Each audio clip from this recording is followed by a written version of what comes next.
Gempa magnitudo 7,7 guncang NTT, 2 warga tewas, pelabuhan ambruk dan fasilitas publik rusak.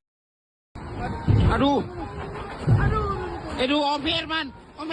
Aduh. Om Firman. Gempa bumi tektonik bermagnitudo 7,7 mengguncang Nusa Tenggara Timur pada Sabtu pagi, 15 Agustus 2026 pukul 4.58 WIB, berpusat di laut sekitar Embai, Kabupaten Nagekeo. Gempa menyebabkan korban jiwa, tsunami kecil, serta kerusakan infrastruktur publik. Laporan awal dari BNPB menyatakan 2 orang meninggal dunia dan 1 orang mengalami luka-luka di wilayah Nagekeo, NTT.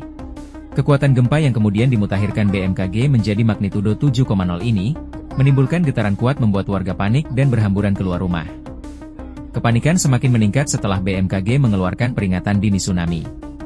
Warga di sejumlah kawasan pesisir memilih mengungsi ke tempat yang lebih tinggi, terutama setelah air laut sempat dilaporkan surut.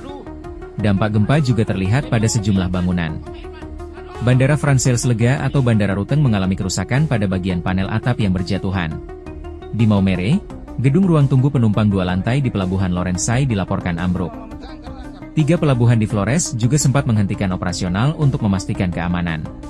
Di Labuan Bajo, guncangan membuat sejumlah tamu hotel Jayakarta berhamburan keluar. Bagian lobi hotel mengalami kerusakan cukup parah. Plafon ambruk dan sejumlah dinding mengalami retakan. Kerusakan juga dilaporkan terjadi di Kecamatan Boleng dan Kuus Barat, Kabupaten Manggarai Barat. Sejumlah rumah warga dan fasilitas umum mengalami kerusakan.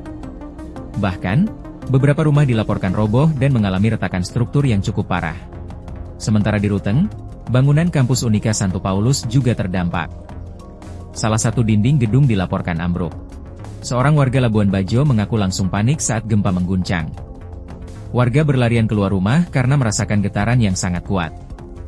Kekhawatiran bertambah karena adanya informasi mengenai potensi tsunami. Peringatan dini tsunami kemudian dinyatakan berakhir. Meski demikian, gelombang tsunami minor sempat terdeteksi di sejumlah wilayah. Kenaikan tertinggi tercatat 0,94 meter. Gelombang juga terpantau di Pelabuhan Kawapante, Sika, setinggi 0,38 meter, Labuan Bajo 0,36 meter, dan Flores Timur 0,25 meter.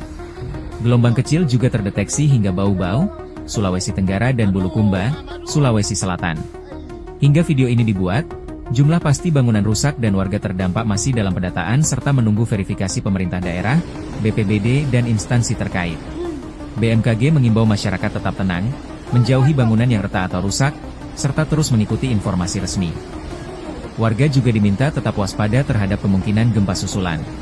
Sementara itu, Gubernur NTT, Melki Lakalena, menyatakan telah aktif berkoordinasi dengan seluruh bupati dan wakil bupati sedaratan Flores sejak pagi untuk memantau situasi di lapangan dan memimpin langsung penanganan dampak kerusakan di wilayah masing-masing. Pemerintah Provinsi NTT juga bergerak cepat dengan mengaktifkan Pusat Pengendalian Operasi Penanggulangan Bencana atau Pusdalops guna mempercepat pendataan fasilitas publik maupun pemerintahan yang sekiranya mengalami dampak sekunder.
Ikuti terus informasi-informasi terkini lainnya di SIB News Network.